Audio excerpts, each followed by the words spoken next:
coming up on YouTube and one person watching so far. Okay, so that's where we start normally with one. And here's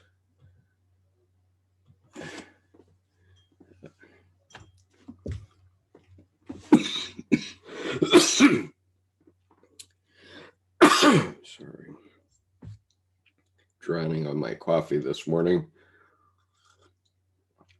Good morning, Irina. Welcome. No, we have a few other folks joining, so just as Good morning, Steve. Good morning. Okay, so today I have my toothpicks installed in my eyelids, so I'm awake, or I'm at least can see the screen. 8 a.m. is not my favorite time to run a class, but here I am. And so today I'm going to be reading from this book, Jung's Red Book for Our Time, Searching for Soul Under Postmodern Conditions, edited by Murray Stein and Thomas Arzt, Volume 3. Now, the reason I go to this is because there's an essay here by Dr. Stephen Aizenstat, and so I want to read his background so that everybody appreciates who the author of this article is. I need to admit a few more panelists, so just a moment. So here is his background. Stephen Aizenstat, PhD, is Chancellor, founding president of Pacifica Graduate Institute, and ex officio Board of Trustees member. He is a professor of depth psychology with a PhD in clinical psychology, a licensed marriage and family therapist, and a credentialed public school teacher and counselor. He has served as an organizational consultant to companies and agencies worldwide and teaches extensively. Dr. Aizenstat has explored the potential of dreams through depth psychology and his own research for more than 35 years. His dream tending methodologies extend traditional dream work to the vision of an animated world, where the living images and dreams are experienced as embodied and originating in both the psyche of nature and the psyche of persons. His book, Dream Tending, describes multiple applications of dream work in relation to health and healing nightmares, the world dream, relationships, and the creative process. His webpage is dreamtending.com. Okay, so that's Dr. Aizenstat, and Pacifica Graduate Institute, for those of you who don't know, is today probably the premier general graduate level school where one can study archetypal psychology other than Jung Institutes. Let me put my computer glasses on, that's why I can't see. And so what I want to do, this is quite an interesting essay, and I'm going to start at the end, which I'm given to do sometimes. Well, I'm mainly going to read it and discuss it. So if anybody wants to discuss, please do just speak up and we can discuss various points.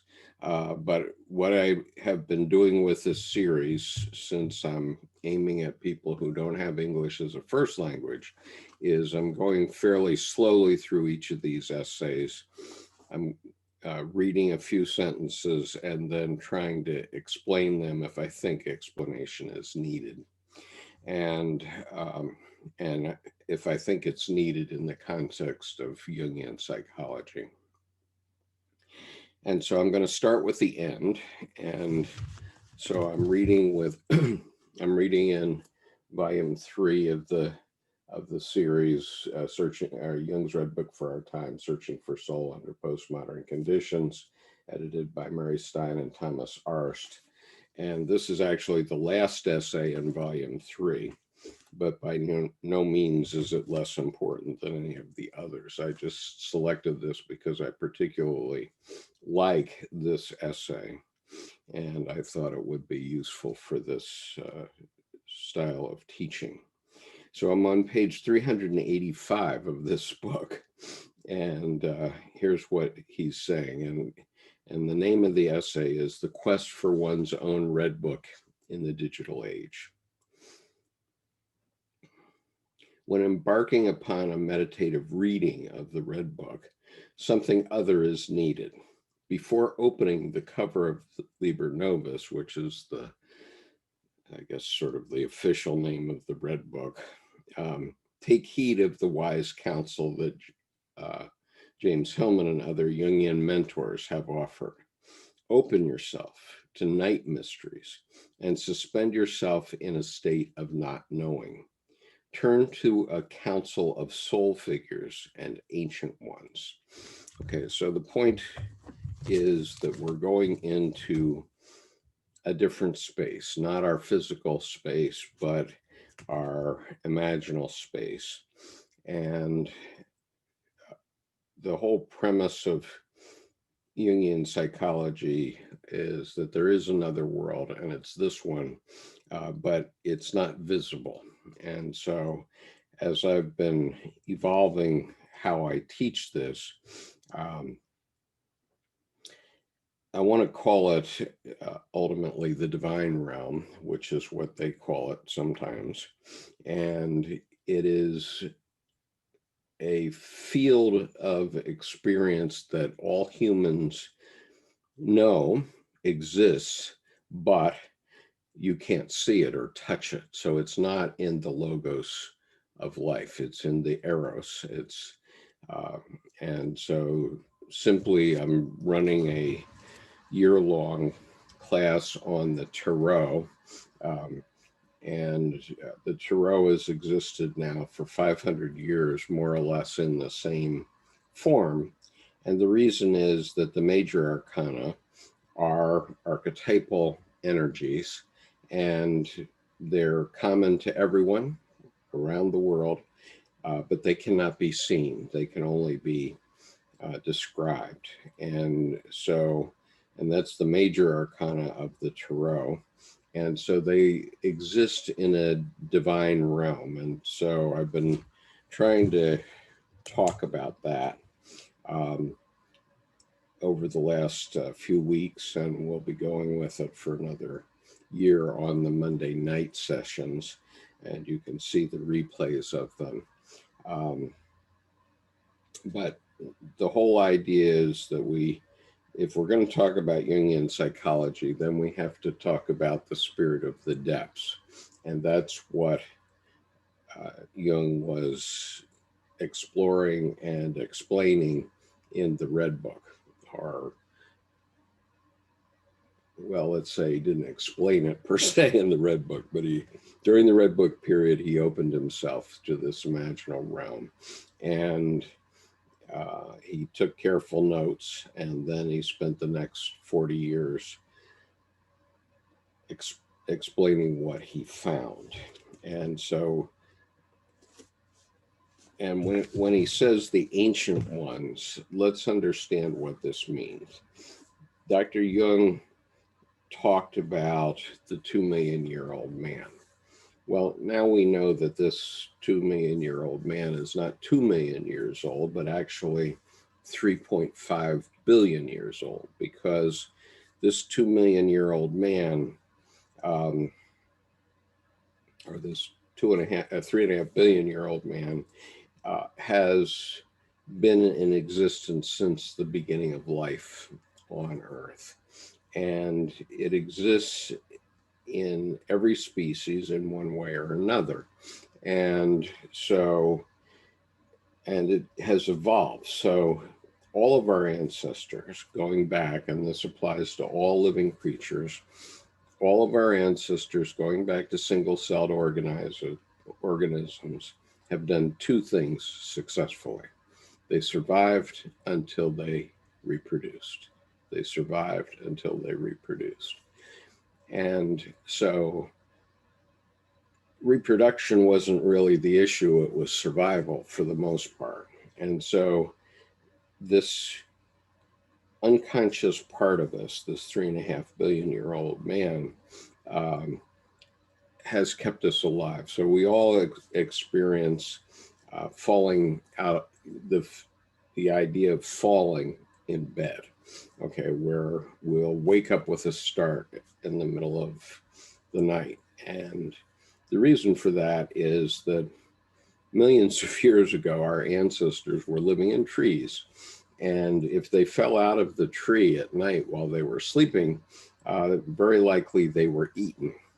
And so our ancestors who survived, the ones that are our great, great, great, great grandparents, are the ones that were able to catch themselves before they fell out of the tree. And the ones that didn't catch themselves, many of them probably didn't survive. And so through natural causes and through evolution, we have many functionalities in our deep unconscious like that. And so part of what we're talking about is talking about those parts of us. Now, they're way more complicated than falling out of a tree, but just to, I'm just giving you that example as a way of thinking about what these evolved unconscious forces are that are in our psyche. And they sometimes come to us in dreams and visions, among other things. Okay, so so first of all, Dr. Aizenstat is asking us to open ourselves to hearing what those unconscious factors are saying to us. And they talk to us in many ways. They talk to us in hairs on the back of our head raising in some cases, if we get scared of something, or a sense of foreboding if something might happen, any sort of thing like that. And so we have to be conscious of those things. Now, so here's what Dr. Aizenstat recommends. He says, place the closed red book in front of you. Listen closely to what awakens in your psychic reality. Then receive the images, ideas, and hints that come forward. Let the images and figures find each other and exchange their regard. Then settle in and listen for an invitation. Now, the point is that these functions that are going on in our unconscious, when we pay attention to them, they pay attention to us. And so when we have a feeling, let's say, and we pay attention to it, it will give us more feedback. Now, the one that I often have, and I've said this a few times over the years, is that I often have a vision. And that vision is a police car, an American police car, a black and white, that on the side of it, it says the word police, and it drives across in my field of vision in front of me when I'm driving.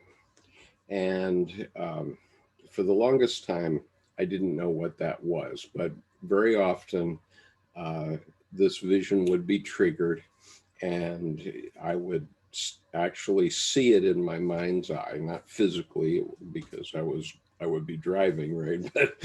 But I would see it in my mind's eye. And when I see it, invariably within 1 minute to 90 seconds, I will see police activity someplace. And so In the US, in let's say the 1990s, there was a device that people would buy called a radar detector. And in some parts of the country, of the world, you may still have these radar detectors, and that was a device that you would put on your dashboard, and it would see if it sees a radar beam, and if it does, it would send you an alarm. And the reason for that was that it would warn you um, that you were about to be ticketed for speeding. And so the police would be there, and they would be aiming their radar gun at you, and this device would detect it before you could see the police, and it would warn you to slow down. Now, the the police didn't like these things because they prevented them from enforcing the speed laws, and so they've been banned in many parts of the world, or well, at least many parts of the United States. And but what I found is that I don't need that device. In other words, I have that device right within me. And so anytime I'm coming up on a speed trap, my vision of the police car coming across my field of vision warns me and says there's going to be police activity. Now, it doesn't have to be a speed trap.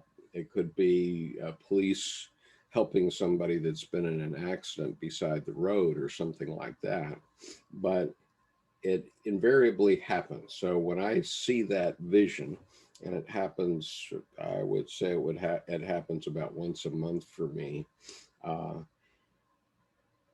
I invariably know that there will be police activity. And sure enough, there it is. And about half the time it's a speed trap, and about half the time it's police at an accident or something like that. But that's my psyche warning me that this predator, from my psyche's point of view, my psyche is reacting as a 3.5 billion-year-old man. So my psyche is reacting to that police activity as a predator. Um, and so basically it's using an image that's in my psyche, the police car going across, as as a warning that this predator is around. So if we spoke to a early human being 4 million years ago, the vision might have been a tiger or a lion or something like that, or maybe a snake. But today, that part of my deep unconscious presents me with the vision of a police car. So that's what we're talking about. And so you need to be conscious that that sort of thing goes on in your psyche, and it communicates with you in many, many different ways. So I couldn't say what it meant for you, but I can say that if you're sensitive to these things and become aware of them, they can be quite useful in your life. So I rarely get a speeding ticket. The only time it happens is when the police is coming up behind me and I'm in deep conversation with someone and I don't notice it in the rear view mirror. I've gotten a couple of tickets that way, but I never get a ticket from a speed trap. Because my psyche always knows. So that's the type of thing. And so it's an ancient function in the unconscious that's doing that. Um, so here, let me read this paragraph again from Aizenstat. He says, place the closed red book in front of you. Listen closely to what awakens in your psychic reality. Then receive the images, ideas, and hints that come forward. Let the images and figures find each other and exchange their regard. Then settle in and listen for an invitation. So in this case, um, once you start paying attention to these things, they'll start paying attention to you. And so like my vision of the police car, once I got it, once I got what the message was, and that part of me understood that I would pay attention, it gives me more warnings. And so that's what's happened for me. So the next paragraph says, at first we might be intimidated and ask, what if no one invites me in when I make the request? Here again, we must turn to Jung's light. Above the doors of his family home in Küsnacht is this Latin expression, vocatus acte non vocatus Deus adderat. Called or not called, God will be there. And so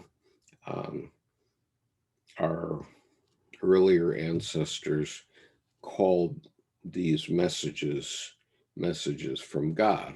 And regardless of how you think about God, what we're talking about is these messages from our deep unconscious. And from the collective unconscious, we have certain things that go on in the collective. And it's there, whether you agree or not, whether you call it or not, it's there. So this is a very important message that Dr. Jung was so emphatic about that in 1909, before he did any of his major writing, he had this inscribed over the door of his home in Küsnacht, Switzerland. And so once again, vocatus atque non vocatus Deus adderat, called or not called, God will be there. And so that's the point. This deep unconscious, the spirit of the depths, is there in you, in every single living being, but particularly in human beings. Okay, going on. Once summoned, open the red book and read slowly. Allow the words and figures to emerge from the pages and greet you. Follow the phenomenology of experience and the poetics of imagination, not simply your rational mind. So the point of this is the red book is not intended to be read like a novel. You cannot simply read through it once and that's it. You have to think about it, meditate on it. It's a very complicated document. It's a document about the deep unconscious, and there is no chance that you can get it by just reading through it one time. And ironically, I know of some Jungian analysts, people who have been certified as a Jungian analyst, who have never read the red book. And when I hear that, sometimes I say, what? How can you not have read the red book? Good morning, Alyssa and the big cat and Daniel, welcome. So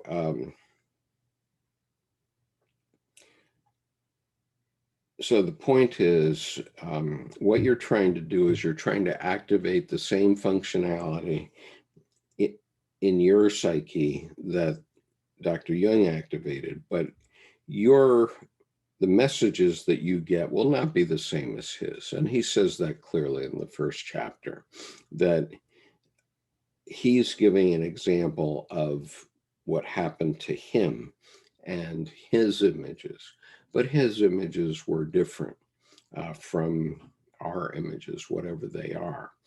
So for example, at the time he wrote that, he had never seen a black and white like the one that I see going across in my field of vision, a black and white being a police car, right?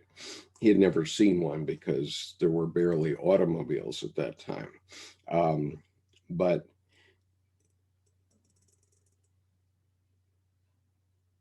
ideas will emerge if you work with that. And so I don't have my big red book here, but in case you don't know what we're talking about, if you're a first-time visitor, we're talking about this book, The Red Book by C.G. Jung. And it's this is the reader's edition. So most people can afford this. It costs about $25 at your local bookstore, or if you buy online. As you see, I've marked mine up pretty thoroughly because I have all kinds of tabs in it that tell me different things. I actually color-coded my tabs, and after working with this particular reader's edition for 10 years, it's the one I allow myself to mark up. And as you see, there's lots of markings in my books.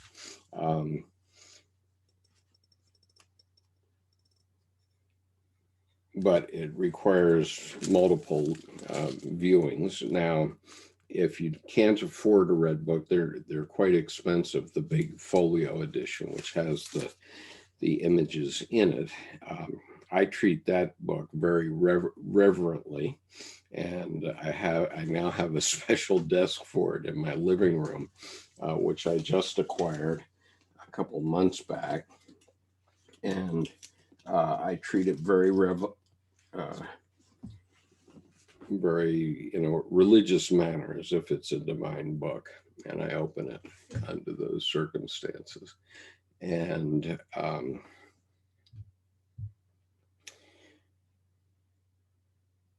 let's see. Okay, so the point is, when you're looking at the red book, what he's saying here is take the red book and treat it as a meditation.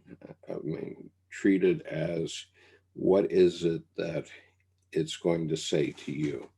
Now, what I'm going to do is I'm going to share my screen here, because the images that Dr. Jung painted in the red book are quite dramatic. And if you buy the reader's edition, you can find most of the major images on YouTube, just by putting in red book, just by putting red book and C.G. Jung in Google. It'll present you with all the images. And so I'm going to just show you the first one. Here it is. All right, so Dr. Jung wanted people to understand the importance of this book, which he worked on for 16 years. And so he wrote it as something like an illuminated manuscript. And so this is the first page of the red book. And so he's put this beautiful painting with the letter D at the beginning, and then it goes off in German calligraphy. And now all this was hand done by Dr. Jung. And this image actually represents a very large percentage of Dr. Jung's oeuvre, which he then took 40 years to write out.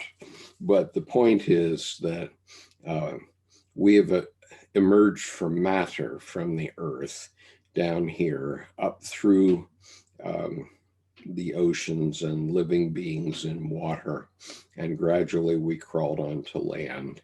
And then we became aware of the planets and the stars. And so this is astrology represented across here, and the sun entering into the Aquarian age from an astrological point of view. And here in this pillar is, something heated us up and got us developing back and forth in the form of the caduceus as a snake, and we reached consciousness. That's what the crown represents here. And so that's the whole idea. And Of course, there are many other images that are quite profound. Let me offer one or two others just so you get an appreciation for this. Um,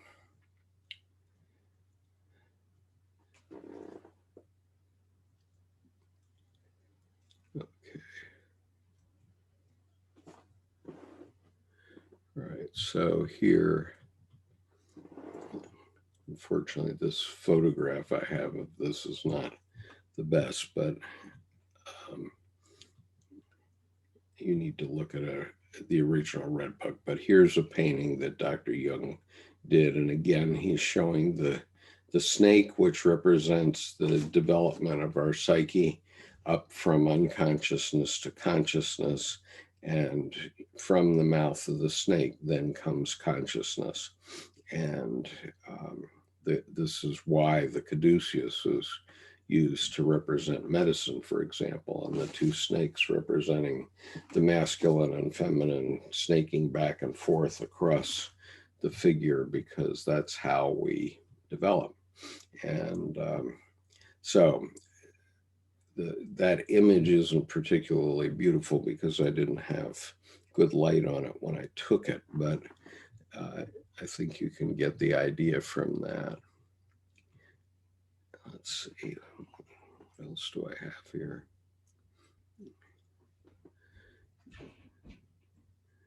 Okay, well, let's leave that for now. But so if you start to think about those images and to meditate on them, something will start to come to your mind.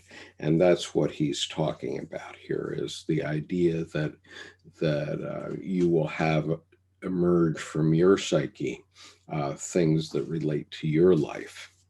And so they will emerge from the pages and greet you. And then he says, follow the phenomenology of experience and the poetics of imagination, not simply your rational mind. So don't just do what I just did, which was I said, okay, well, this means this, and this means this, and this means this, and this means this. You know, yeah, fine. That's a very superficial way of looking at it, but that's not life. Okay.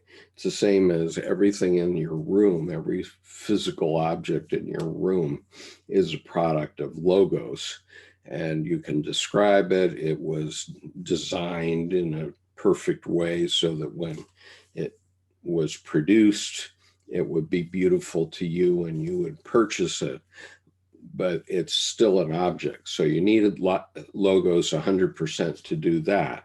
But there's nothing in your room other than living beings that is alive. Okay, that's Eros. We live our lives in Eros, not in logos. And so that's a basic concept that we need to start pressing forward. Rationality is great. We need it 100%. Everything in your room was made from logos. It had to be perfect in order for you to want to buy it. You wouldn't have bought your computer if you didn't think it was perfect.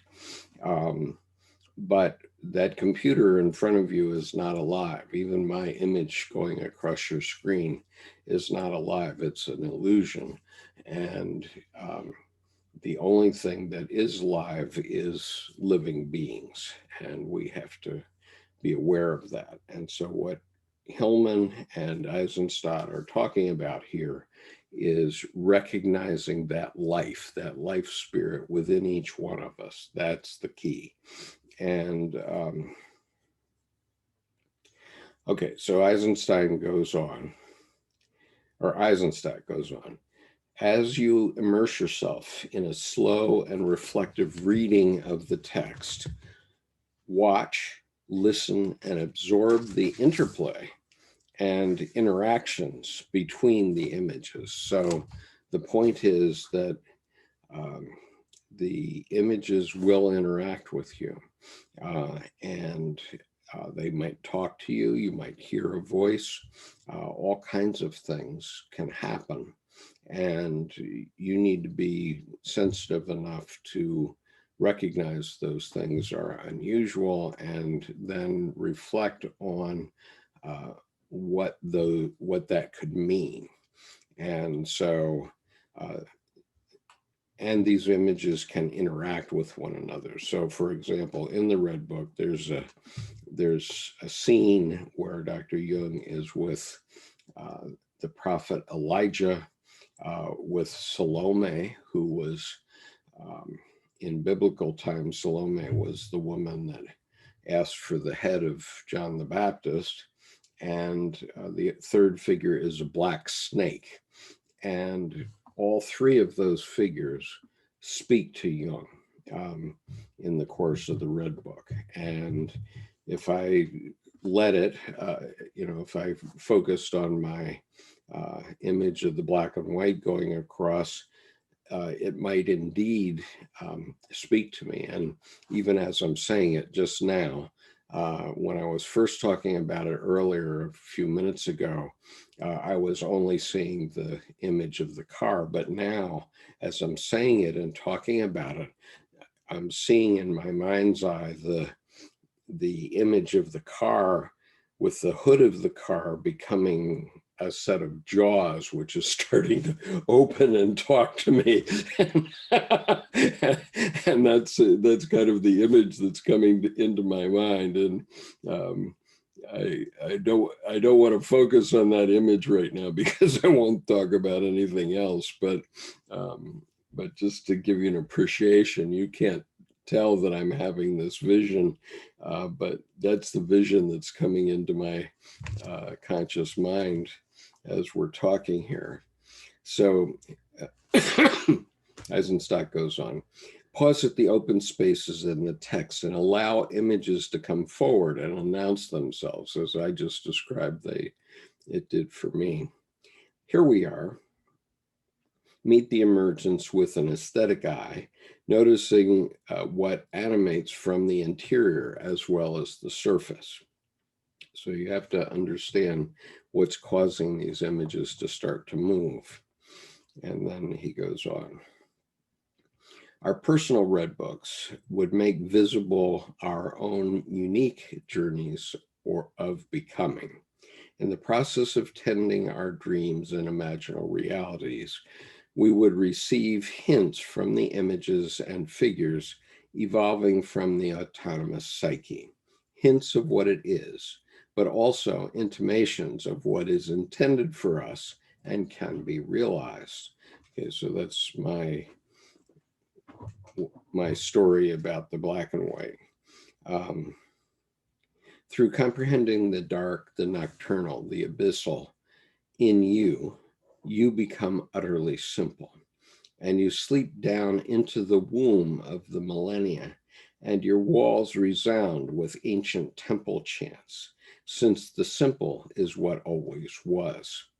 So, in other words, this is something like my way of thinking down, okay, what was this black and white? There weren't any black and whites before 120 years ago. So, what is that image in the history of humanity? What is it? It's a predator, and it's a warning for me. And so that's what I'm saying, and that's what Dr. Aizenstat is talking about here, that it's there, and we have to recognize it. Now, I want to bring to your attention a book that I just love. This book. This is called the Radiant Sutras, and it's been published by Dr. Lauren Roach. And Dr. Roach has done a marvelous thing because he's given us a poetic way of looking at some of the some Indian sutras. And in the preface to this book, he has a section called A Language of Love. And I just want to read this to you because, or the first paragraph of it, which is, The Bhairava Tantra, which is the Vijaya Bhairava, I'll explain what that is in a minute, but it's a tantric text. The Bhairava Tantra is set as a conversation between the goddess, who is the creative power of the universe, and the god, who is the consciousness that permeates everywhere. For short, they call each other Devi and Bhairava, or Shakti and Shiva. They are lovers and inseparable partners, and one of their favorite places of dwelling is in the human heart. And I would just add from that paragraph, and that was on page 2 of this book from the Radiance Sutras, that paragraph is also describing Einstein's theory of relativity, E equals mc squared. So everything is energy. And with respect to what I'm talking about the imaginal, I want to read 3 verses from the book. And here's what he says.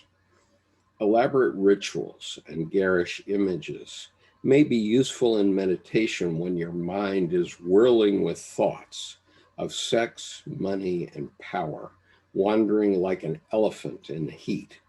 Go ahead and use these tools, yet know, beating drums and blaring trumpets cannot summon the one who is already present.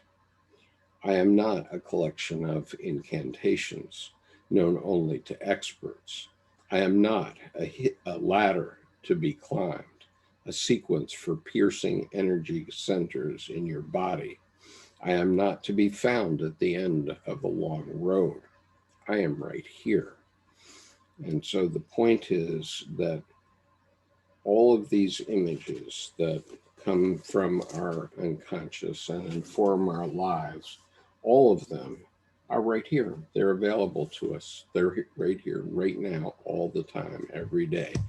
And they don't require any special incantation, ceremony, whatever. They're all just within us. And so what Hillman and Aizenstat are referring to here at the end of this essay is that we need to become sensitive to those things. And if we do that, then we're going to have a lot of changes in our lives. So I'll read that chapter, or I'm sorry, I'll read that paragraph again. Our personal red book would make visible our own unique journeys of becoming. In the process of tending our dreams and imaginal realities, we would receive hints from the images and figures evolving from the autonomous psyche.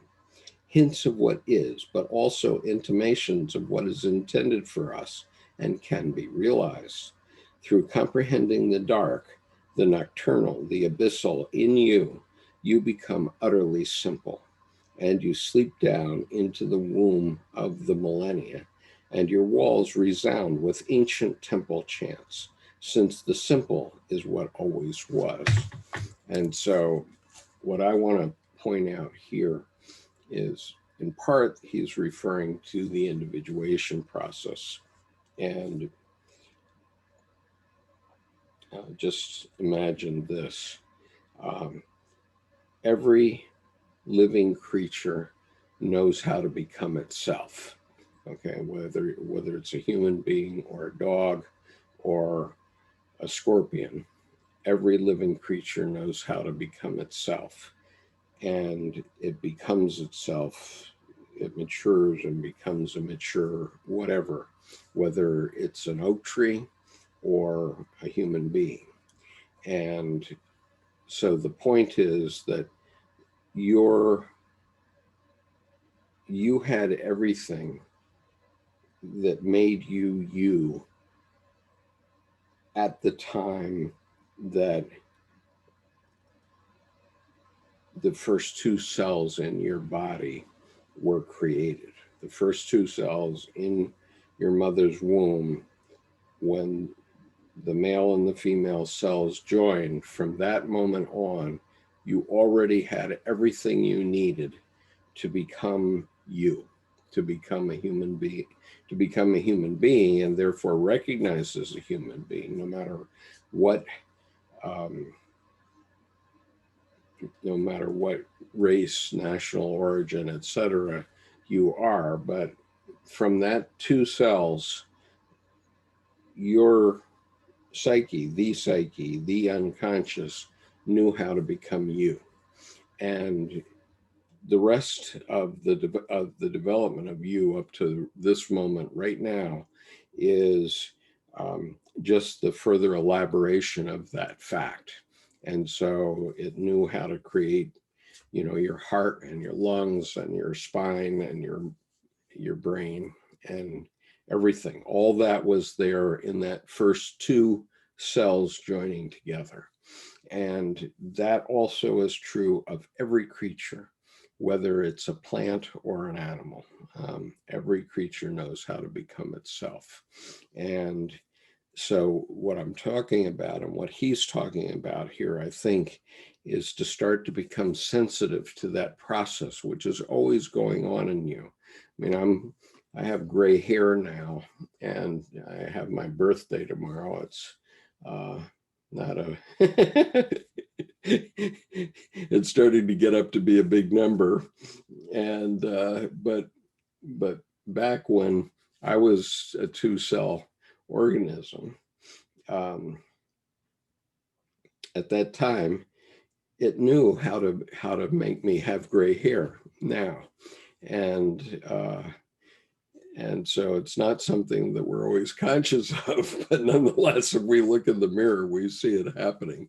And so the idea that they're addressing here is the idea of becoming conscious of those factors that normally we're not conscious to. And usually we're in our consciousness, we're just flashbanged by consciousness. There's just so much information coming at us all the time on television and our environment, wherever we are. There's so much information coming at us that we simply don't know how to do that. And so whether you go into a church and just sit quietly or meditate on your front porch or whatever it is, I urge you to give yourself, at least an hour a week when you're just letting yourself notice yourself becoming you, whatever that is. And that's basically what he's talking about here. And by creating your own red book, he's saying when those things come, when you start experiencing those things and you recognize them as not in your ordinary physical world, but in your living world, not in the logos, but in your eros of your life, start to write them down or draw pictures of them, or at least reflect upon them and what they mean to you, and you will have a much richer life that way. And so that's what he's talking about. And so then he goes on. A dream or a dream-inspired opus, such as Jung's Red Book, desires to be approached poetically rather than advanced on rationally. Now, what he means by that is that that you open up things that are unsaid, and so it so happens that I've written a couple of poems over the years, and what I will do here is read one of them, and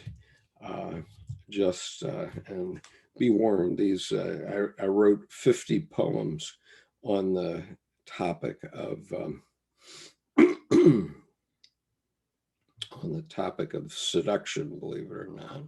And so I wrote 50 seductive poems. So if a seductive poem would offend you, please don't listen to this. But the idea is that in a poem, you aren't saying directly what you mean. You're saying something else that gets to what you mean. All right. So, having given you this warning, caveat emptor, I will read my poem, which I wrote in 1993, and I didn't write it for you, whoever you are, so I'm not trying to seduce you. But on the other hand, I did. And so just reflect on that idea. So this was a poem written 27 years ago. It's called Symphony. I want to play you like a symphony. Draw a rosin bow across your silken breast with driving rhythms from the timpani. I'll guide you far from life's cacophony to hidden valleys, Mozart's sweet bequest. I want to play you like a symphony. Molten cello will conjure sylvan sea before brash cymbals bring the waves to crest with driving rhythms from the timpani. Oboes kiss the brass with breath so gently that woodwinds whisper lovers' firm request. I want to play you like a symphony. Until your tension passes middle C, just one crescendo frees life's hurts redressed with driving rhythms from the timpani. Warm string vibrations guide infinity across our honeysuckle minds abreast. I want to play you like a symphony with driving rhythms from the timpani. Okay, so that's it. It's a villanelle. It's 19 lines long, but I think you can take a certain meaning out of it, which has nothing to do with the rationality of the words that are in that. And let's see, there's another one that you might enjoy. Again, this is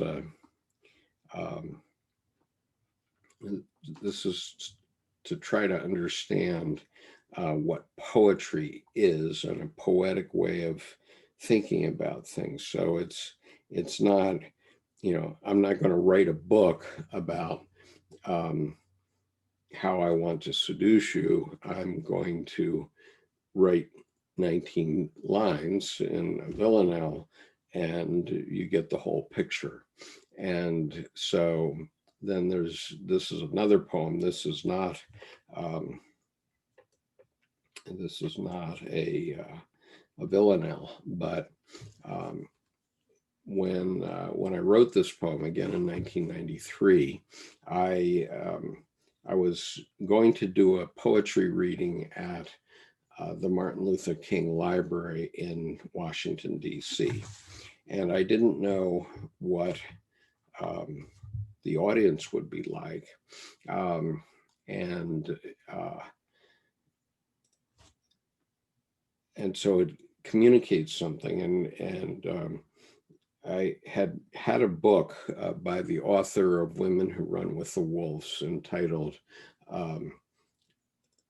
What Women Dream. Okay, so archetypal images that frequently come up in women's minds.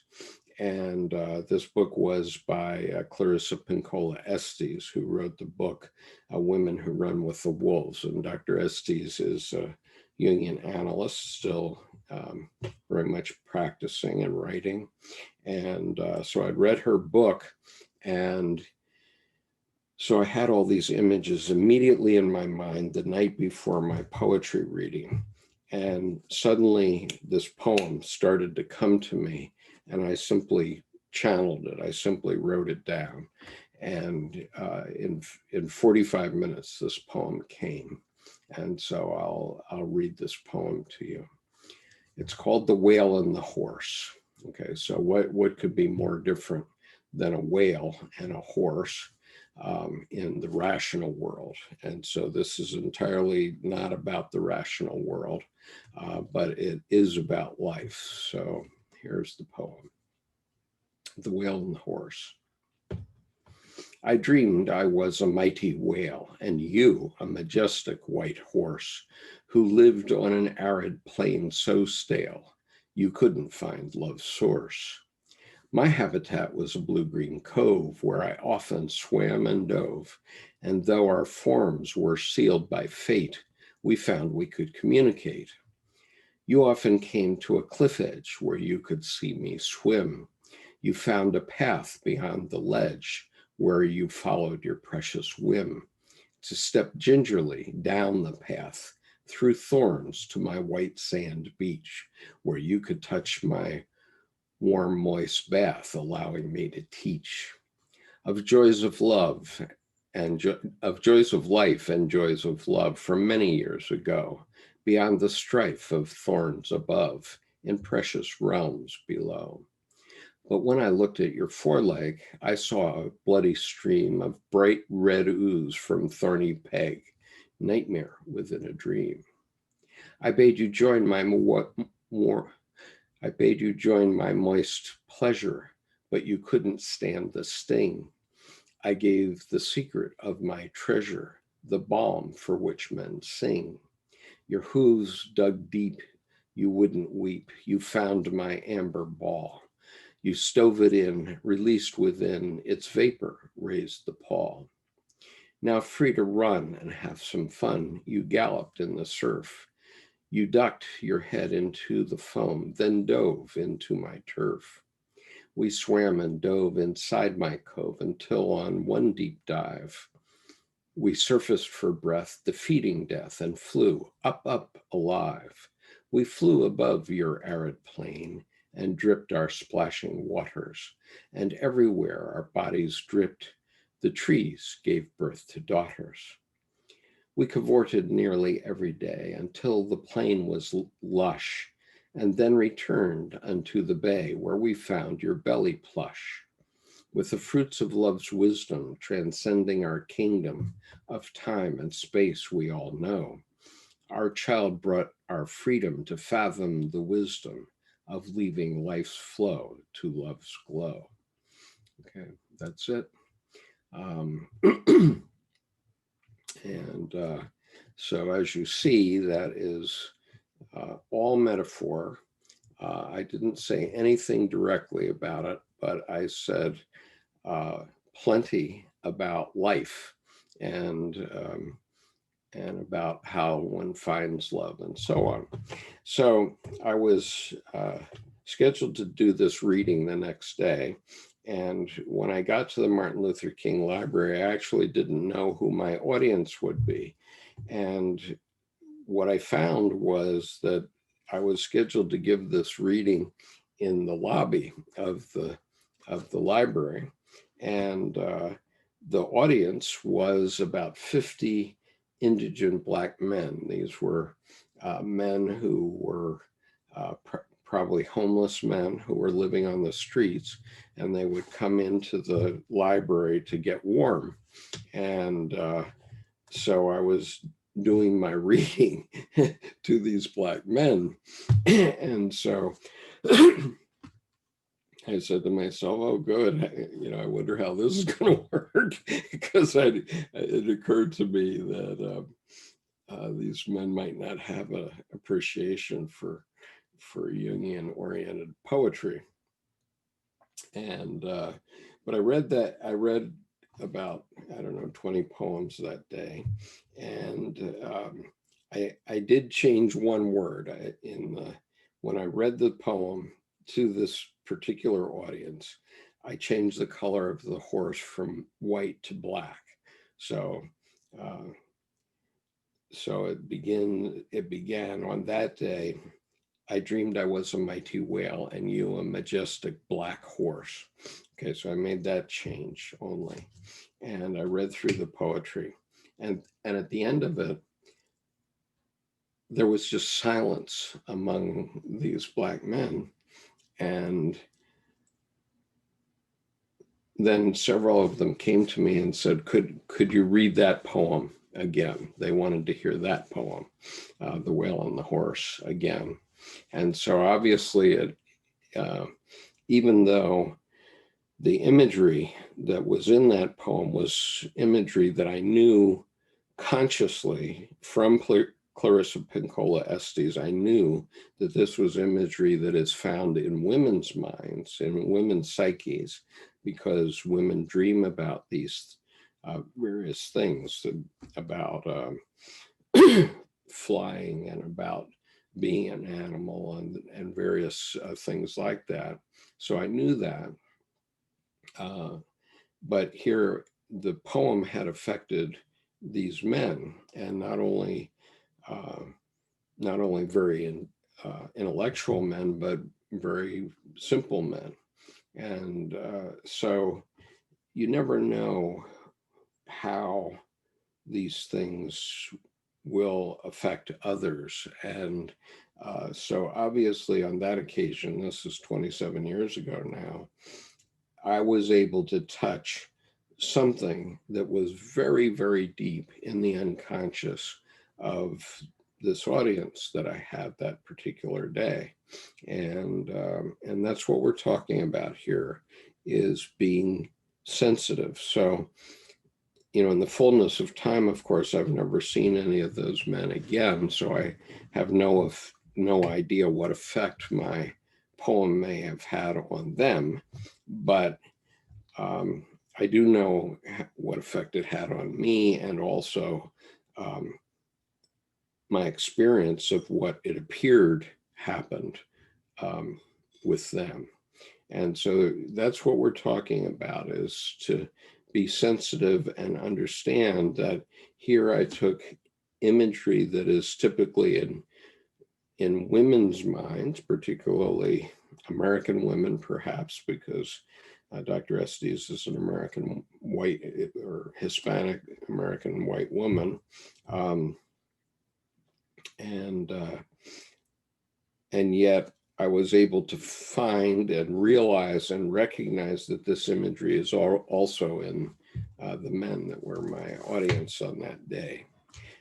So that's what I'm talking about here. And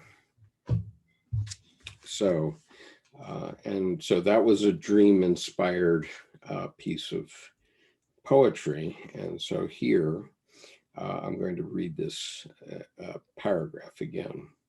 A dream, or I guess I'm at the end of this other paragraph, so let me say, reread this. And you sleep down into the womb of the millennia, and your walls resound with ancient temple chants, since the simple is what always was. A dream, or a dream-inspired opus, such as Jung's Red Book, desires to be approached poetically rather than advanced on rationally.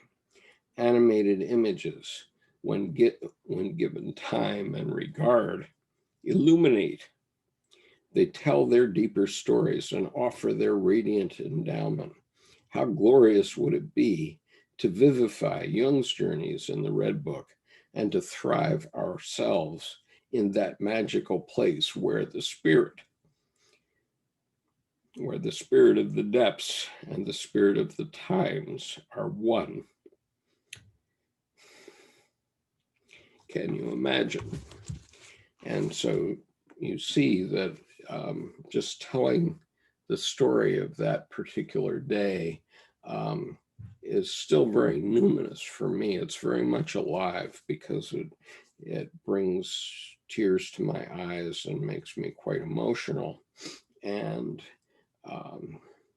in so many ways that I couldn't even begin to tell, but to point out that, for example, that audience was, as I said, indigent Black men, and we've done nothing for them in my society as yet, and we need to. And, those men are not so different from me and not so different from, Doctor of Psychology, our doctor of philosophy, Clarissa Pinkola Estes, who's a Hispanic American woman, they're not so different from her. They had these images within them, and I was able to touch those images in a very, very deep way on that date. And that's my point, that the reason that I get emotional about it is that I see how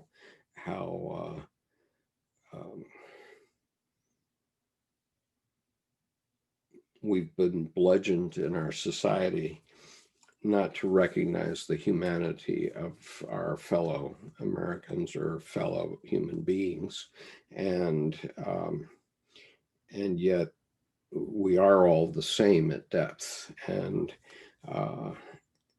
so part of what this essay is about now, what I've been reading in this particular session is I've been reading the end of Dr. Eisenstat's essay as an example of the first, as a way to bring you in to Dr. Eisenstat's own story, but to make you understand how powerful this information is and so on, if you listen to it.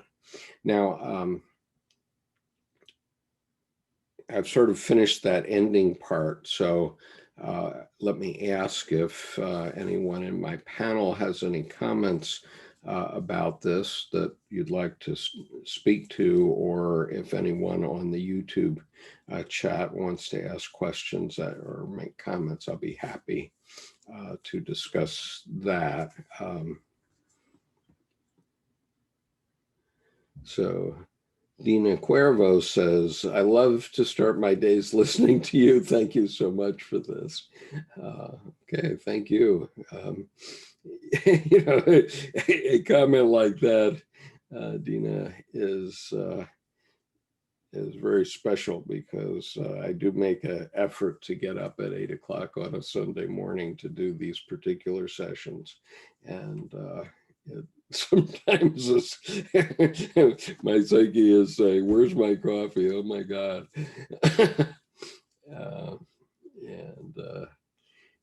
And Annette is listening while she paints. Thank you, Annette, for doing that. Okay, Nick or anybody have any comments? Otherwise, I'll move on here and go back to the beginning of this essay. No, yeah. Yeah, no. Okay, terrific. Okay. So, all right, so going back to the beginning of this essay, the essay begins on page 369. And so this essay appears in Jung's Red Book for Our Time, Searching for Soul Under Postmodern Conditions, edited by Mary Stein and Thomas Arzt. And I'm reading from volume 3 of this series. Philippe says, this touches me on a deep level. I'm glad to hear it, Philippe. That's the whole idea. After all, we're talking about depth psychology. So I'm glad to know it's working for you. Okay, all right. So Dr. Aizenstat has, at the beginning of this essay, he's put a Jungian quote, a quote from C.G. Jung, and here's the quote. If your creative force now turns to the place of soul, you will see how your soul becomes green and how its field bears wonderful fruit.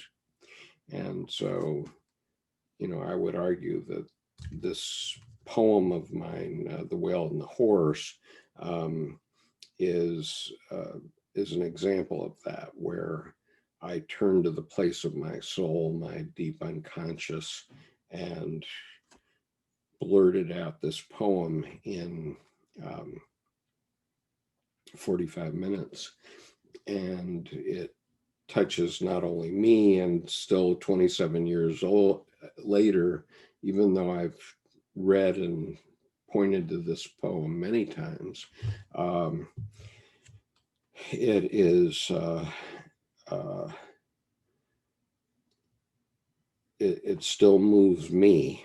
And so I know that it's touching something very deep in myself. Okay, so Dr. Aizenstat goes on. I will keep talking as long as my voice holds up here. So, introduction.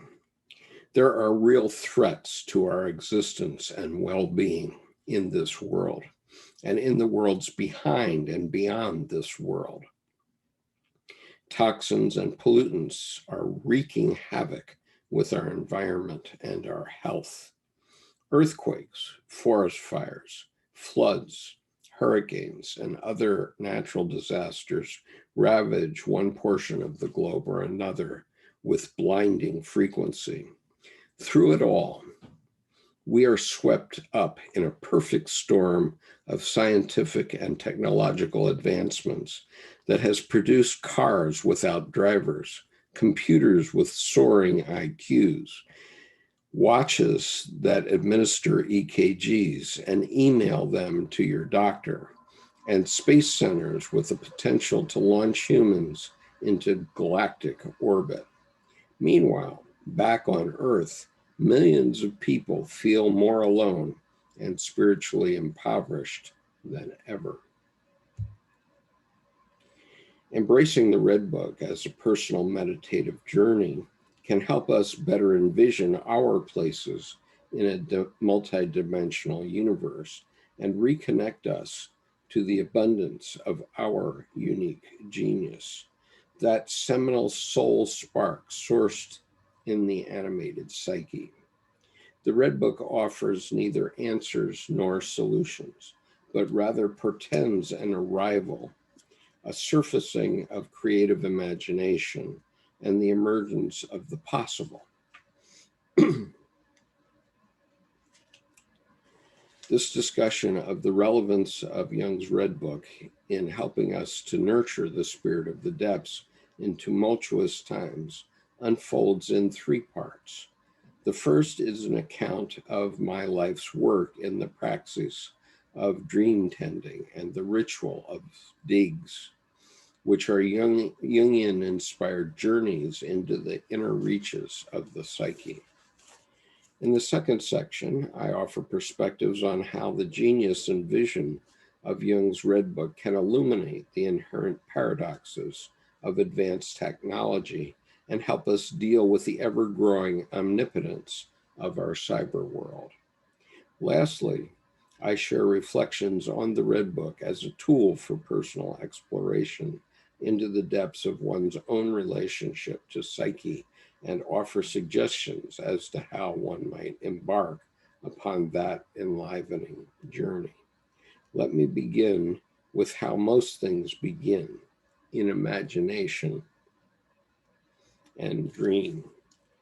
Now, so Dr. Aizenstat is talking about his own experience and how these things come up. But, you know, one of the main point that I want to bring to your attention here is that I want you to look around your room again once more and recognize that there is not a single thing in your room, not one, that didn't have its origin in imagination. Not even you. Okay. In other words, you were once a twinkle in your father's eye, and that was a matter of imagination. But everything, including my coffee cup, and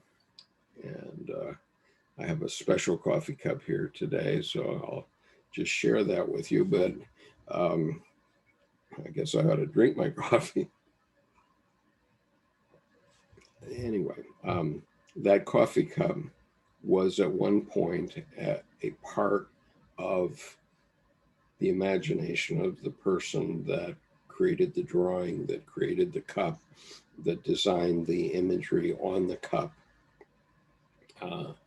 and the coffee in it, again, came to us because of imagination, because coffee farmers in Brazil or Colombia or somewhere imagined that if they went and harvested the coffee from the trees, that they could grind it up and make it into a drink that we would all be interested in. And so all those things are part of imagination. And so, very often we hear people who want to be logos oriented, dis imagination, or they want to say, oh, that's just imaginary. Well, imaginary is pretty important because there's nothing that happens without imagination. And so we all do well, and our world will do better if all of us cultivate our imagination and meditate on it. And so if you're looking at the Red Book as an example, you can see what Dr. Jung was going through in his own imagination, and how rich and full that was back 100 years ago. And that's pointing not to a great man who was maybe the most conscious human being of our time up until now. I mean, Dr. Edward Edinger said that, we're all Lilliputians compared to Carl Jung. That means we're all just little people compared to his gigantic psyche. But actually, that's not true. In other words, all of us, if given the same circumstances that Carl Jung had, could cultivate our imagination every bit as well as he did. And all that applies to all of us. Dr. Jung was raised as a poor boy, and he's often referred to as kind of a peasant and so on. But, the reality is he married the third richest woman in Switzerland. and he had, because he had plenty of money all the time once he reached adulthood, after 2000 or 1903, when he married Emma, he never had to struggle with anything very much. He only had to work with his psyche and his imagination, which he did for his whole life. And so that was kind of a luxuriant lifestyle, I would say, as compared to most of our lives. But the reality is that all of us have the capability of presenting and putting together our own Red Book and our own imagination. And so if in the course of this conversation, if we're talking about something like my poetry, I wrote that poetry in 1993.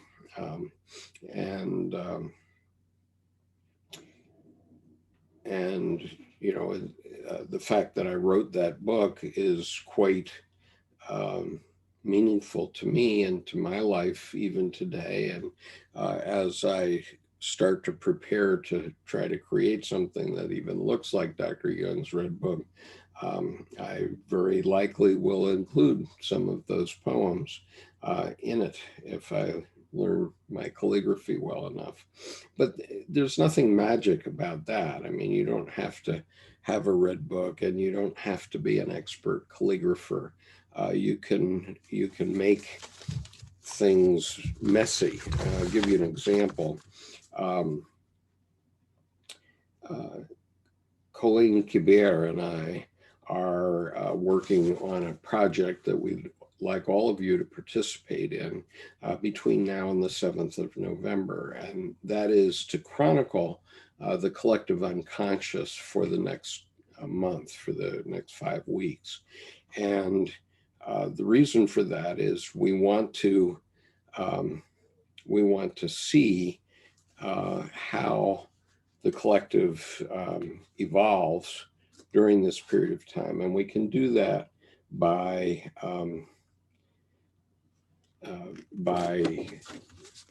doing something artistic. And so it's Colleen's idea, and later today I'm going to be putting out a formal announcement about this, but we'd like all of you to participate, and you can prepare some sort of artwork or a poem. I'm also doing tarot readings every day for the President of the United States. And some of these have become very profound. But I'll give you an example. Let's see if I have this image on my computer so I can share it with you. And so the idea is to doodle something, and it doesn't have to be great artwork. It's just put something down and let us see what emerges. And so I've just I dove into it last week because I knew what we were doing. And let's see. All right. So I just give you an example. So one thing is you could do a doodle, you could do a poem every day, and just spend 15 minutes doing it. Just or you can do a mandala, and I'm going to show you a mandala that I've done. And you can also do tarot readings or I Ching readings. And so this is the example that I've done, and this relates to,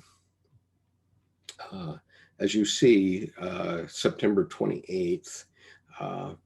And so the idea is to have a mandala. So in the mandala, we have 4 quadrants in this case, but a mandala can be done many, many different ways. And I'll show you a couple of others in a moment. But in this mandala, on the upper left, I have ideas, and the upper right, I have my mission for the day.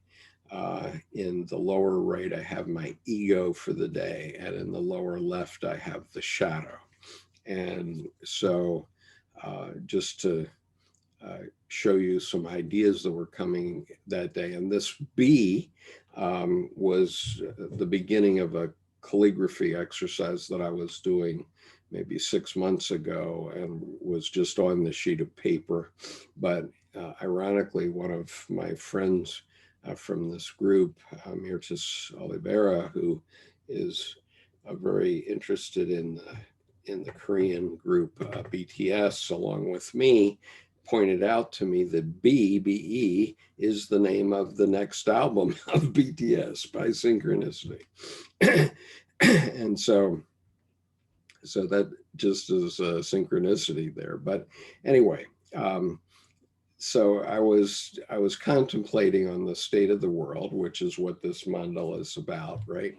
And first of all, I was reminded that my mother, on her deathbed, told me 2 things. One of them was that she voted for JFK in 1960, which was basically, it wiped out my father's vote, canceled it out. And I think a lot of women did. And that reminded me of this statement from the Dalai Lama. The Dalai Lama says, "The world will be saved by the Western woman." And then I have this note under here, which I didn't quite get into the scan, but it says P45, which is our president. I don't use his name if I can avoid it. But anyway, the note that I have there is he lost the election of 2020 on August the 18th, 1920, 100 years ago, when women got the vote. And so I fully expect for him to lose this year dramatically, and it will be because largely because there's so many more women that will vote against him, in my view. And so then I had some other ideas about that in the state of the world. I point out that Putin has to keep going during the terms of American presidents. And so he's sort of restricted. What I say is that the president here, whether he has another 4 years or not, is still an open question. But after that, he's not going to be in charge of our country. And so I block out his calendar going forward after 2024. But Putin, because he's a dictator, will go forward. And so the point that I made was that Putin needs to survive after 2000 or 2024. And if he goes all in for our president right now, he declares cyber war on the USA, and the future might not go as well as he thinks. So in other words, the United States is being attacked by Russia and several other countries, as most of us know and accept. And if they create all-out warfare against us, it can blow back on them, is my point. And so this idea came to my head last week that he can't really save the president, or he shouldn't, because if he does, and we know it, then he's going to have a hard time, because we have a lot more strength in the cyber area than he does, as a nation state, I'm saying.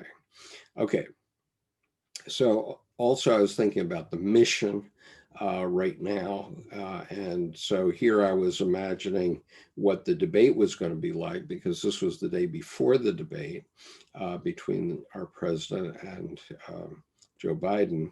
And so I imagined that he was going to be blah, blah, blah, a lot of stuff, which is what he did do.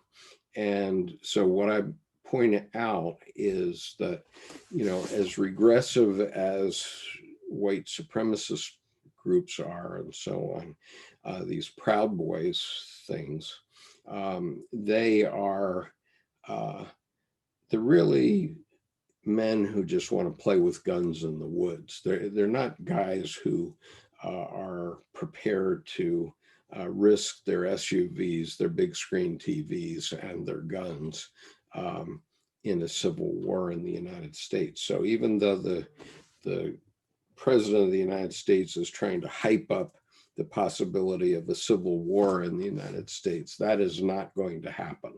I'm not saying there won't be some sort of eruption where there's violence. There could well be. I mean, the biggest white supremacist event that we've had in the United States is Oklahoma City, and that killed under 200 people. So we might have a violent event that would be that bad. But if that happened, our police forces would put that down pretty quickly. And then these guys would slink away and go back to their SUVs and their big screen TVs. So I'm not worried about it. But that's what he's trying to hype up. He's trying to hype up this regressive attitude. And whereas Joe Biden, I was predicting, was going to talk about COVID and family values and progressive solutions to our problems. So that's what I was thinking on that day. And I had a dream that night, the night before, about voting's shenanigans. And I had a dream of being at a voting place, and voting was going on. And it reminded me that I should put out a warning to my friends and family that in my state, in the state of Maryland, we have to use black ink on our ballots. And if we requested an absentee ballot, then we have to vote that way, because if we don't vote that way, then our vote will be counted as provisional. And so if we request an absentee ballot, we have to vote absentee. Otherwise, it makes our ballot look suspect. And so this is a problem that the president's supporters will have if they follow his rule, which was go ahead and vote absentee ballot and then go ahead into the polling place and vote again. Well, if you do that, you're going to make your ballot provisional. And so these were warnings that in my shadow side I was concerned about. And then I wanted to indicate that this was coming from a dream. So I thought I was putting a picture of myself in bed dreaming, but really to me, it looks like an MRI, which I recently had, and it also looks like a coffin as well as a bed.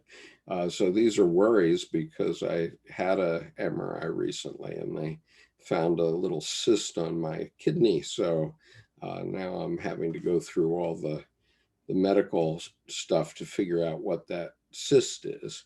And so when I was starting to draw this, I was thinking of drawing myself in bed having this dream about the election, but actually when I thought about it and looked at it, it looks a bit like a coffin. So maybe it was my psyche telling me, yeah, there is something there. So anyway, I'm following that issue. But so the issues that have to be is, what must be transformed in our psyche, the shadow, and I have to call upon the wellspring of the creative. Now, on the ego side, I had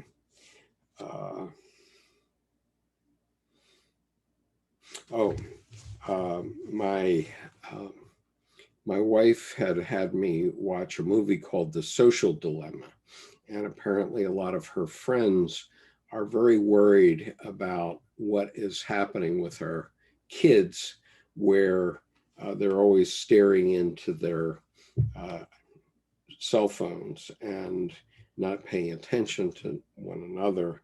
And so this image that I put here is a picture of my daughter on a sort of a lounge chair here, where this is her head, and she's watching soap operas when she was 5 years old.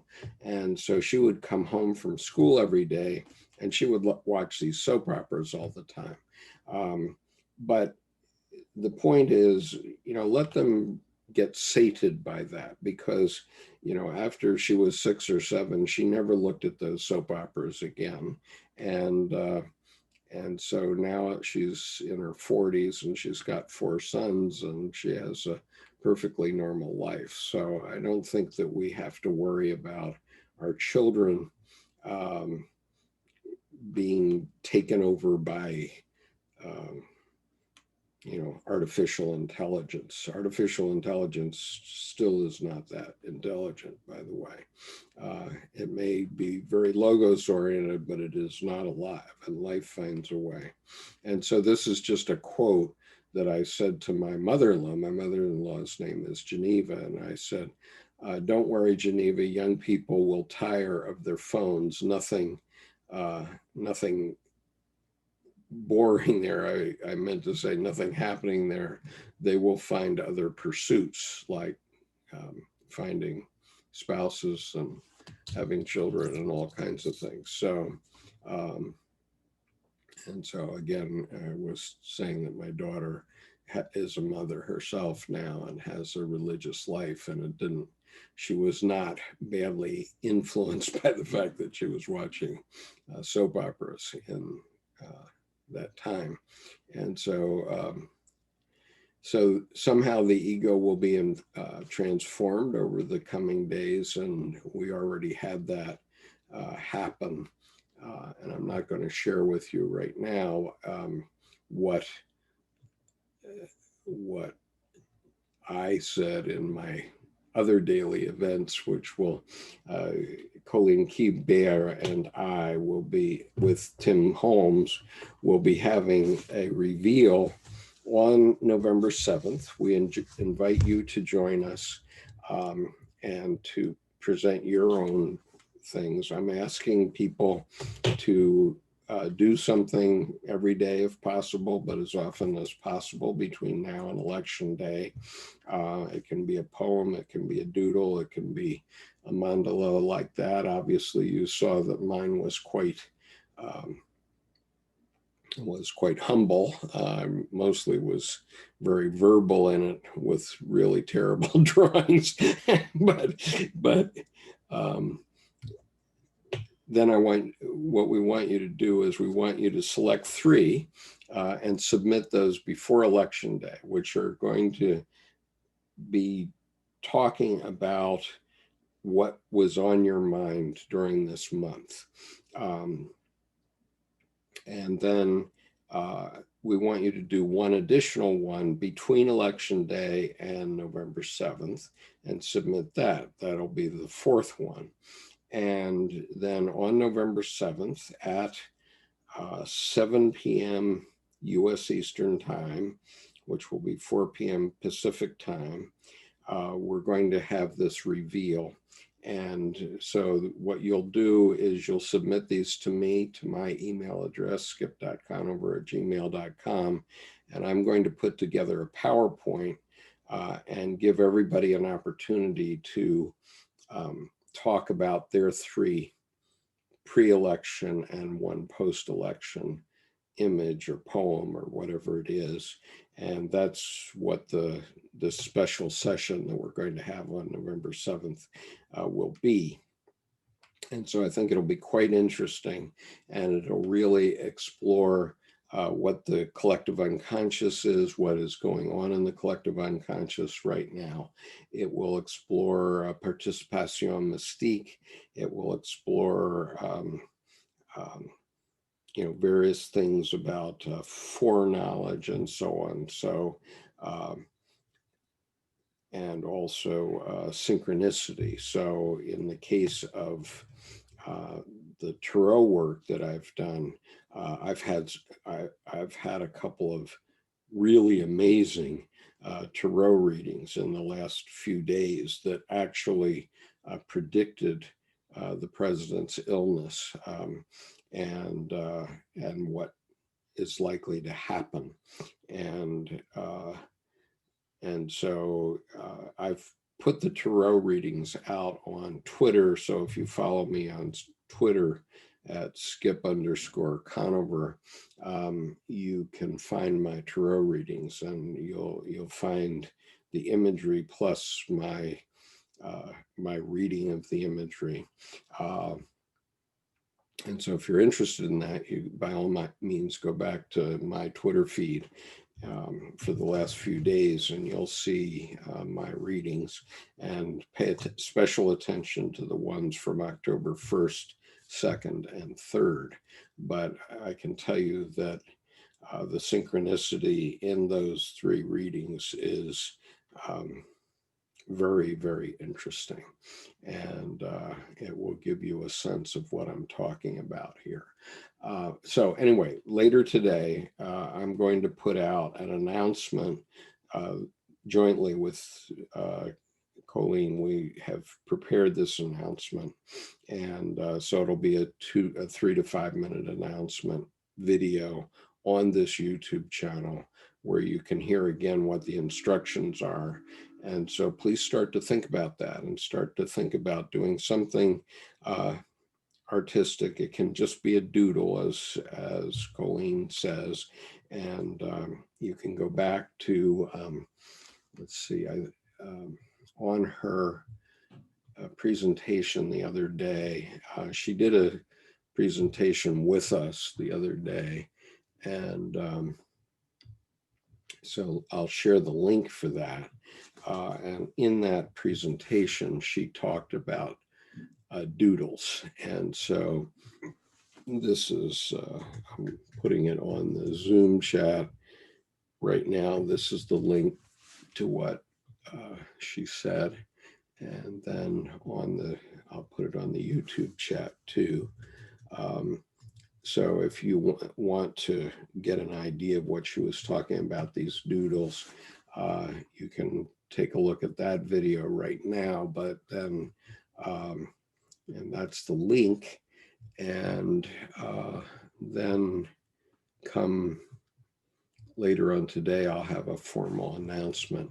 Now, the other thing that I want to do is emphasize that if you want to participate in this panel, and I have several people with me on the YouTube now, and we often do, I want to put the registration link on. So this is registration for the Wisdom Path.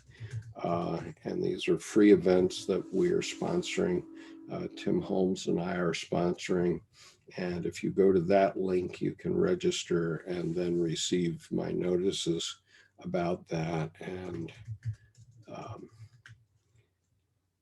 most of you probably know about these things, but if you go to those links, you can find them. And to submit your material for the November 7th event, this is my email address, and I'm putting it in both chats. And then also, if you want to look at on Twitter, if you want to look at my tarot readings, it's my Twitter address, and I put it here on the Zoom as well.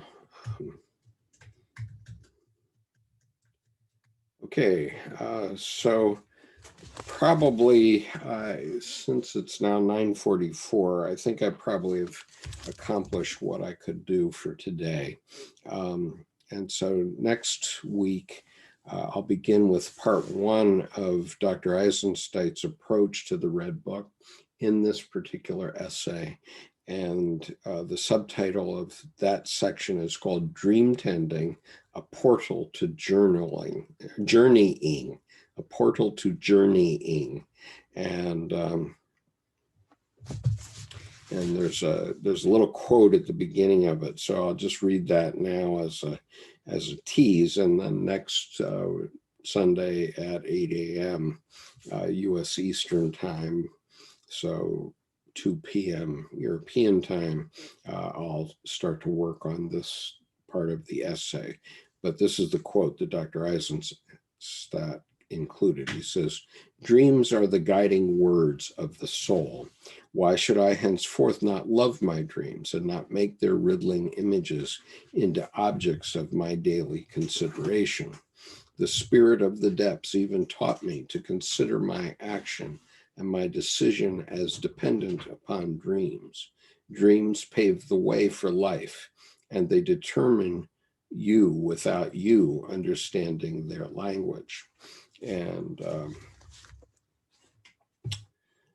so, there's interesting thing I read in the last few days that Shakespeare didn't write Hamlet. Hamlet wrote Shakespeare.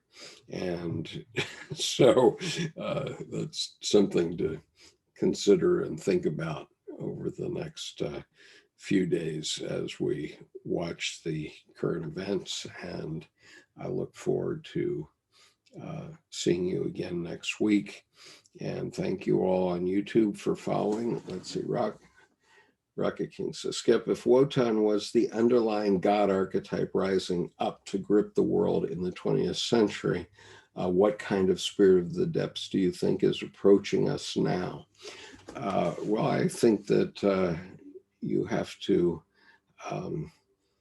evaluate that for yourself. And Wotan was the archetypal energy that rose up in the German nation, particularly between World War I and World War II, because that was German mythology. And so that archetype filled in for men of Weimar, the men of Germany at that time.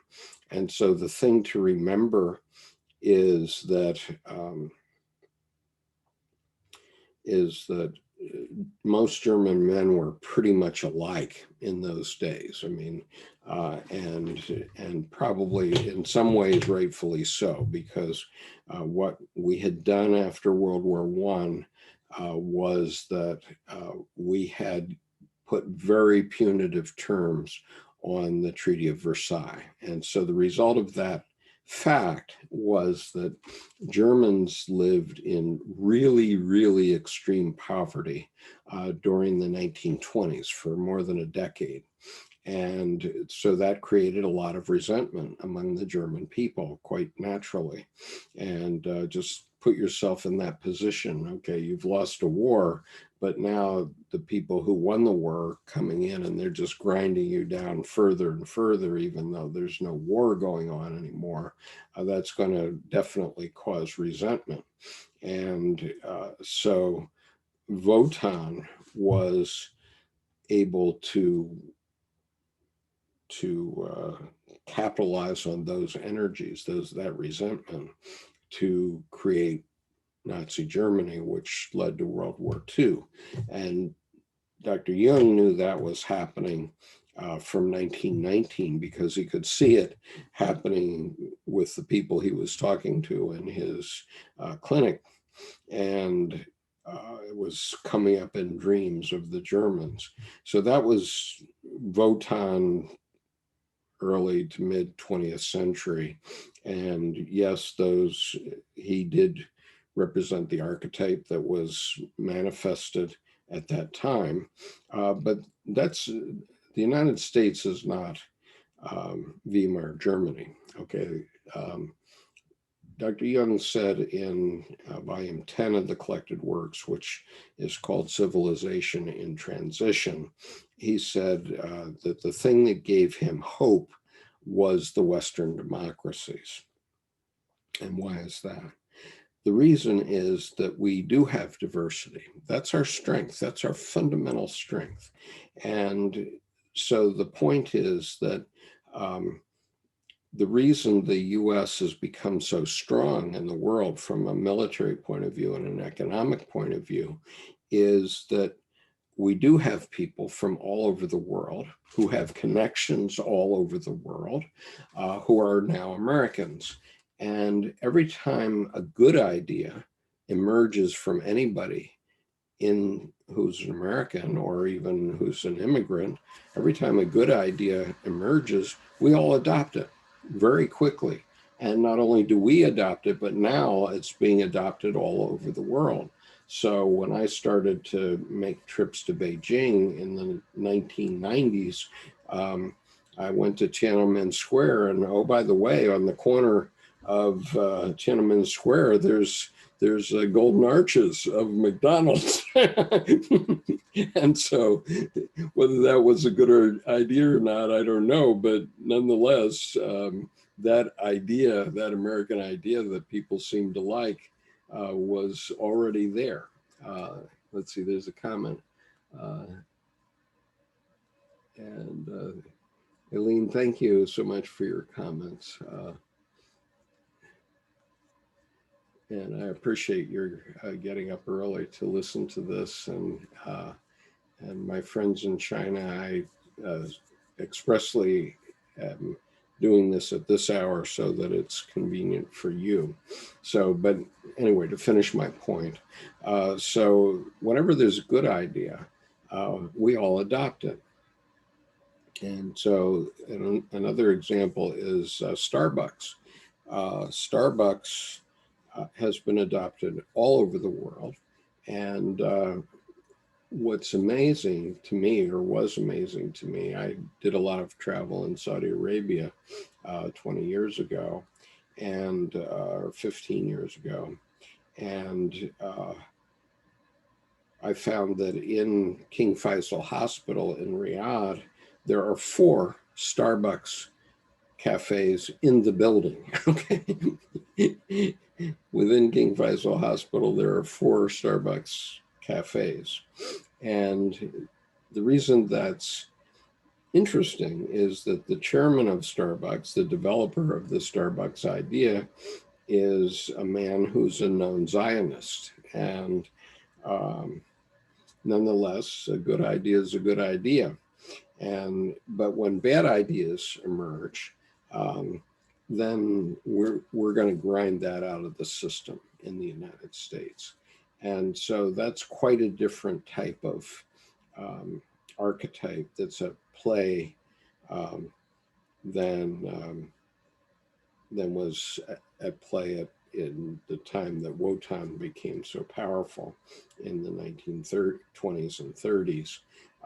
And so, the president may have his own thoughts about how he can conjure up a white supremacist revolution in the United States among the Proud Boys and so on. But that is simply not going to happen for reasons that I said earlier. Those guys are spoiled and flaccid now. They probably didn't have the courage to join the military and be properly trained, but they want to go out and make it like they are big men and carry guns around because that makes them feel smart and strong, or makes them feel strong and protected, let's say.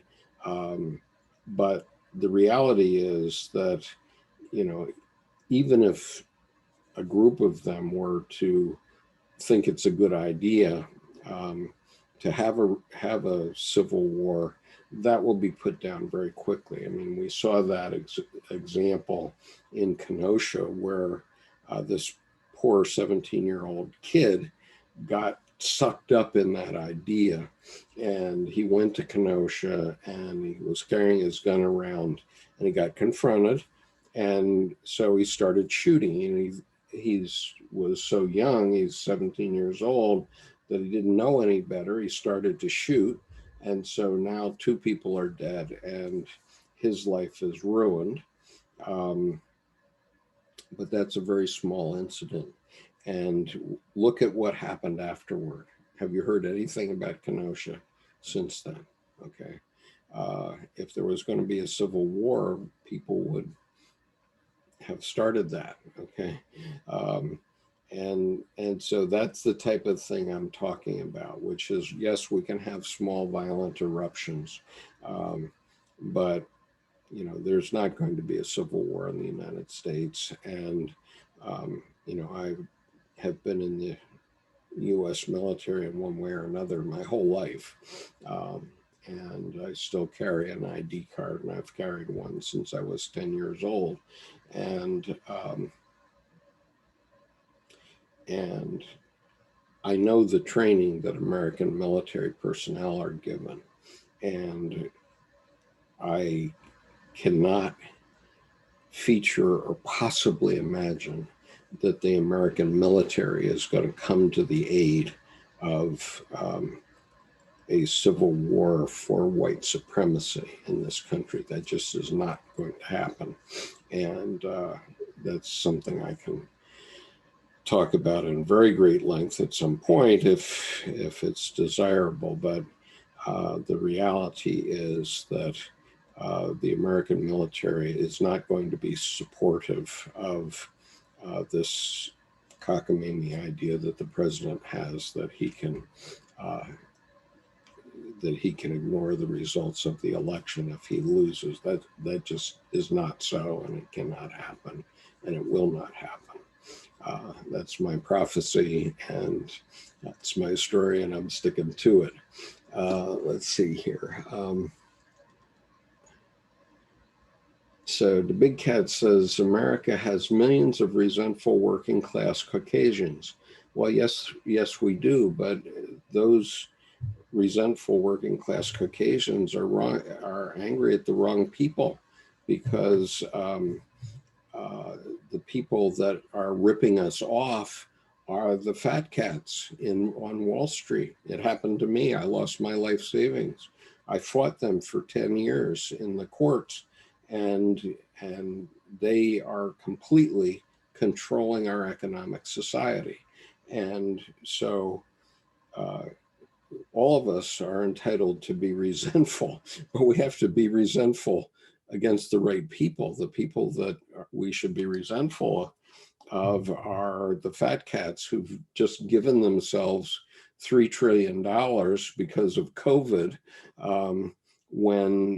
and the rest of us are sucking wind. We've lost our livelihood and many things because of COVID, and they're getting to rip us off again. Every time there's a crisis, those people are the ones that succeed. So in 2008, when the financial crash took place, what they did was they harvested the life savings of my generation. The entire baby boom had our life savings heavily harvested. I lost all of my life savings at that time because of things that those people did, and they got themselves paid double on all defaulted mortgages. There's no doubt in my mind about that. I'm an attorney. I have an MBA. I've taught international finance. I've been around the world, and I fought them in court for 10 years. I went to the Court of Appeals of Maryland 5 times. I went to the US Supreme Court once. And so I know what they did. And what they did was they got themselves paid double on all defaulted mortgages. And meanwhile, the rest of us lost everything. Now, yes, I'm resentful about that. And yes, we have a right to be resentful about that. But let's be resentful against the right people. Okay, it's not the blacks that are causing us the problem. It's the guys that are sitting on Wall Street that are doing that.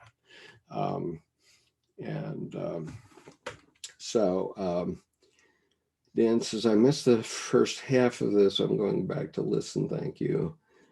The Big Cat says, white right-wing nationalist alignment of America, Russia, Poland, Germany, and Eastern Europe is the plan. Well, okay, yeah, maybe, but it's pretty dumb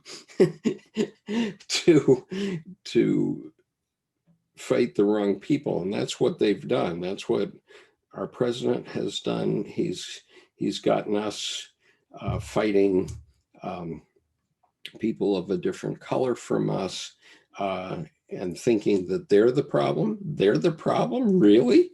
You have to be kidding me. I mean, the people of color that I know in the United States are, get all the scut work, and they do it graciously. I mean, if I go in the grocery store, if I go in the grocery store, very often there are people of color that are serving me, or are the stock boys and that sort of thing, or in the hospital. I mean, I had my knee replaced and my ankle replaced in the last 3 years, and the people that are on duty at 3 a.m. are immigrant Cambodians and that sort of American who do it very graciously. They're delightful people by and large, and they are not our enemy. And the same thing is true in our meat packing plants. All this fine steak that appears in your meat counter. Who does all that? The people who do it in Iowa and in South Dakota are immigrants or people that are getting paid under minimum wage because they're undocumented, and the fat cats have figured out how to cheat them out of money because they're undocumented. So they say, okay, you can have $2 an hour instead of $7.25, which is obviously already not enough. But they get away with that because those people have no choice. And and the same with the prison system, where the for-profit prison system. What that is modern slavery. It's let's throw the book at some black kid gets caught with a joint and send him to jail for 10 years so we can sell his labor for 23 cents an hour. But meanwhile, we have these people who are committing felonies and putting our country at risk, in charge of the country, and they get off with 2 weeks in prison or 2 weeks in home confinement or something like that. I mean, it's just ridiculous. And so what I would say about all this white supremacist alignment around the world is those people are just being bamboozled by these people in power, and we have to start recognizing that and start voting these people out of office, because they're just ripping us off and making our lives miserable. So the Big Cat says, agreed, very corrupt financial engineering, absolutely. 40 years shipping manufacturing overseas, bringing in white collar competition from all over the world, millions of immigrants driving down wages.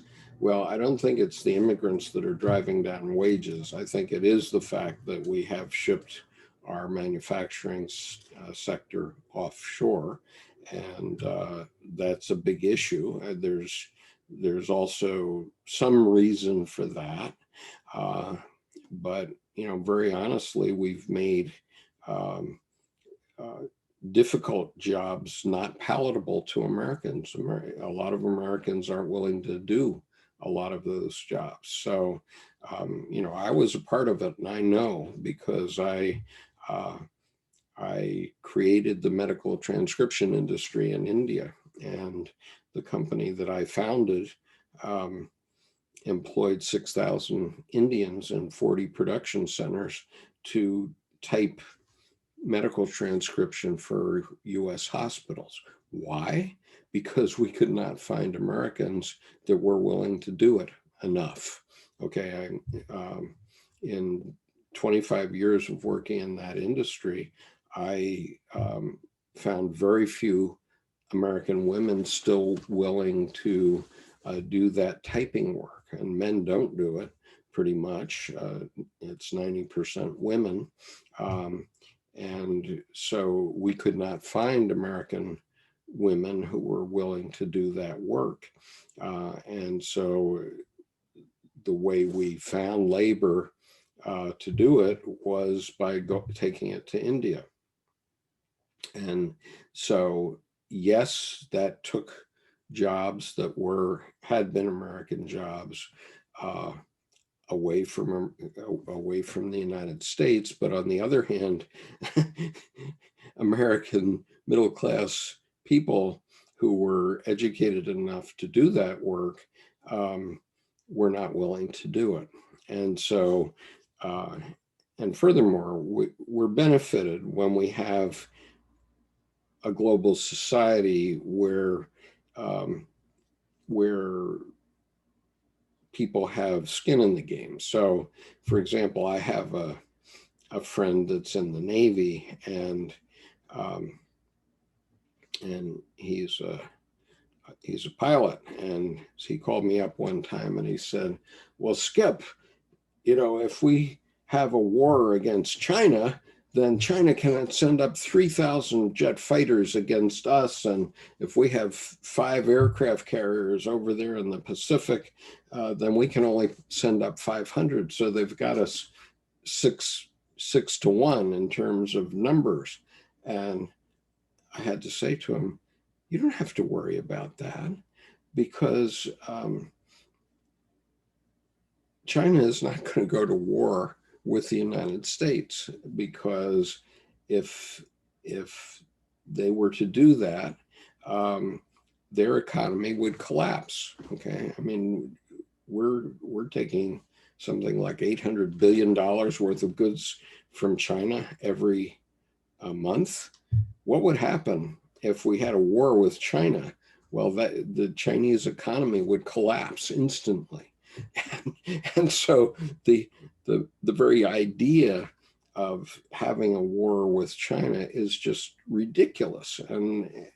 But mind you, that is the result of very forward-thinking diplomats, and even Richard Nixon, who's not my favorite man, but Richard Nixon opened China to American industry, and by doing that, he prevented any war with China. Okay, remember in the 50s, and technically, the Korean War technically is still happening, and because the armistice is an armistice, it's not a treaty. We haven't officially ended the Korean War, and so technically we're still at war with China on the Korean Peninsula. But the reality is that we're not, and at least not in a violent war like that. And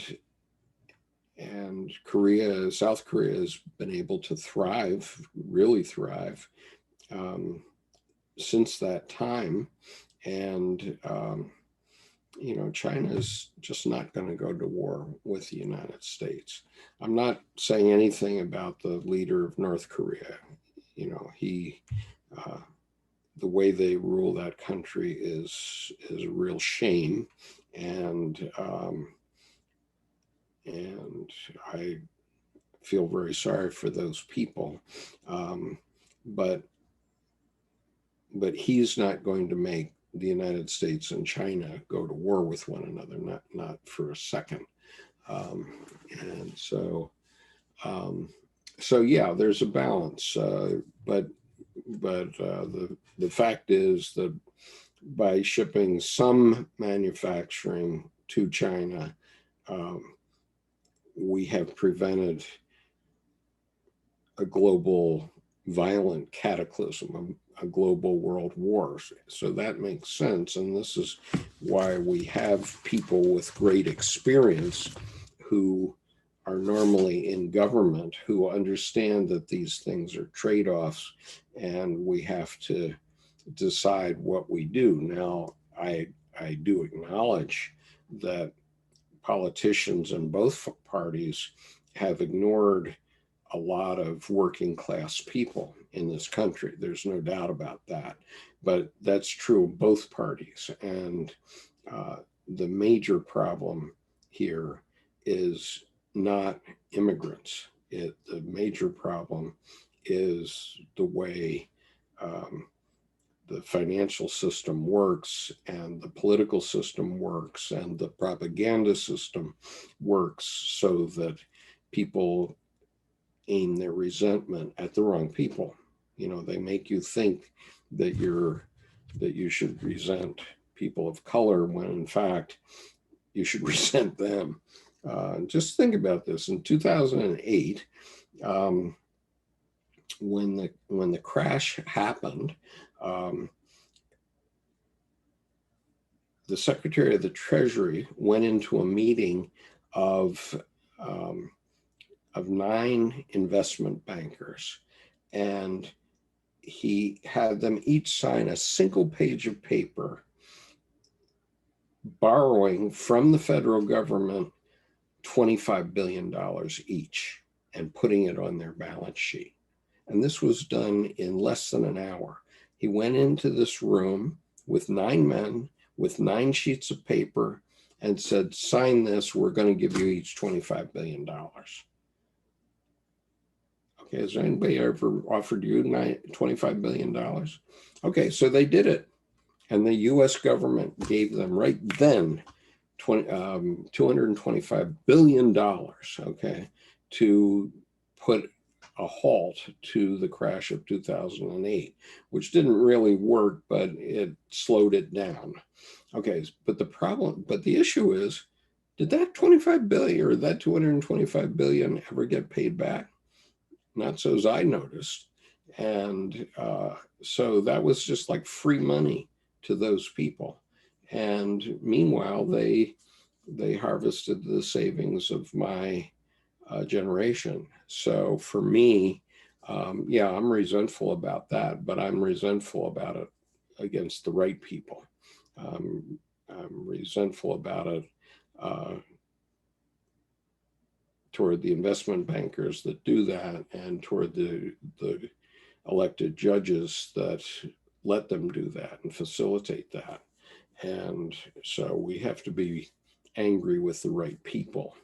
Uh, it's not the people that are giving you oxygen at 3 o'clock in the morning in your local hospital, who happens to be a immigrant Cambodian or Nepalese who that's the only time they can have work. It's not them that's doing this to you, not at all. You know, and so people have to understand that. Okay. Let's go back here. Corey says, my thesis advisor said that Jung's Black Book should be published this month. Are you aware of this? Yes, October 13th, as Sean says. And if you want them, I think they're currently, if I recall, the price has been fluctuating, but the pre-publication price is $300. Now that's for 7 books. It's a set of 7 books. And after that, the price may go up. Keep in mind that the Red Book, when it first came out, was $150, and that sounded like a big amount of money. But lately, I've seen a price up to $270 for the Red Book only. And so, take a look at these prices. And if you're interested in Jungian psychology, I urge you to pre-order the Black Books now. I've got my order in, and I've had it in for 6 months. Audio version would be awesome. Well, there is an audio version of the Red Book because I have read it entirely on this YouTube channel, and you can find the playlist on the homepage of this YouTube channel.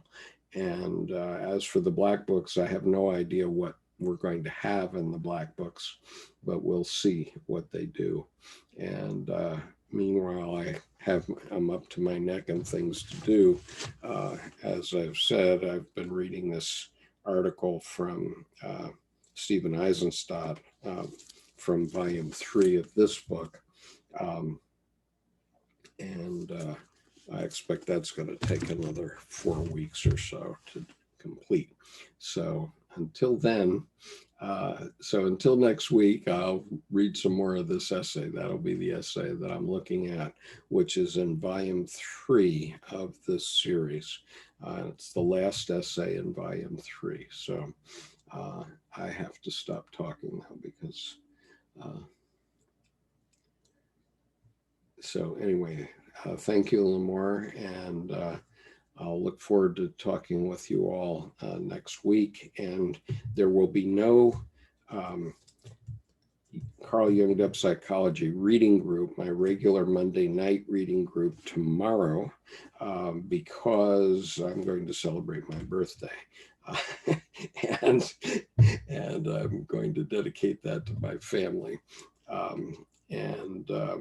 But a week from tomorrow, we will be talking about the Hermit, and that's a very important